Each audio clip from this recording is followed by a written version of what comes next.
Allez, encore un autre polynôme. Celui-ci, normalement, il doit te faire penser à une identité remarquable. On reconnaît un peu x-1 au carré.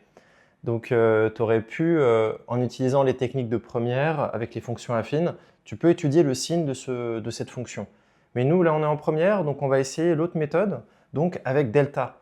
Donc, delta, là, j'ai mis les différents cas de figure de delta qu'on peut trouver. En fonction du signe, on va savoir combien il y a de racines. Donc, les racines, ce sera les solutions, telles que le polynôme s'annule. Et après, ça va être facile d'étudier le signe. Donc, c'est parti, on calcule delta.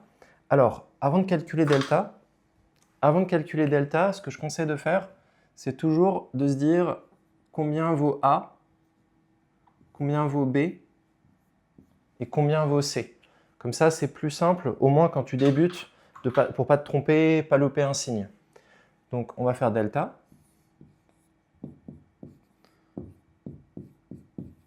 Donc là, je te mets encore la formule, mais après, il ne faudra plus l'écrire, tu pourras faire directement. Donc, B carré, donc c'est moins 2, le tout au carré, c'est 4. Moins 4AC, moins 4 fois 1 fois 1. 4 moins 4, intéressant. Donc là, ça fait 0. Donc là, delta, il est nul. Donc quand delta est nul, ça va être important parce que quand tu appliques la formule pour les deux racines, bah, ça va faire racine de 0 et plus racine de 0 moins racine de 0. Donc en fait, ça ne servira à rien d'écrire moins racine de delta plus racine de delta. C'est pour ça qu'il n'y aura en réalité qu'une seule solution. Il y aura moins b sur 2a, plus racine de 0 moins racine de 0.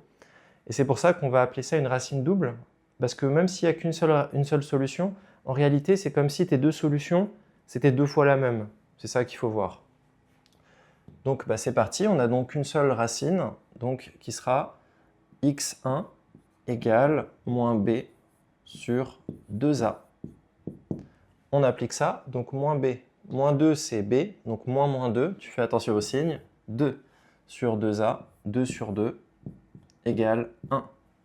Voilà, donc là on a résolu le polynôme. On voit que pour 1, ce polynôme s'annule, ce qui est assez logique.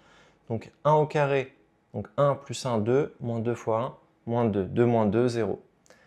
Pourquoi c'est logique? Parce que c'était aussi l'identité remarquable x moins 1 au carré. Donc de tête, x moins 1 au carré, on voit bien si on remplaçait le x par 1, ça faisait 1 moins 1, ça s'annulait directement. Donc c'était un moyen de le voir plus rapide. Alors, on va étudier le signe maintenant. Donc pour le signe, rappelle-toi bien, le signe de A est à l'extérieur des racines. Ça, c'était quand tu as deux solutions.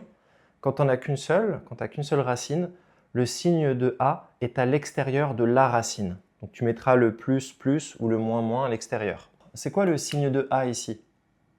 On voit bien, le signe de A est positif. Voilà, donc déjà on a l'information, il ne reste plus qu'à faire le tableau de signes.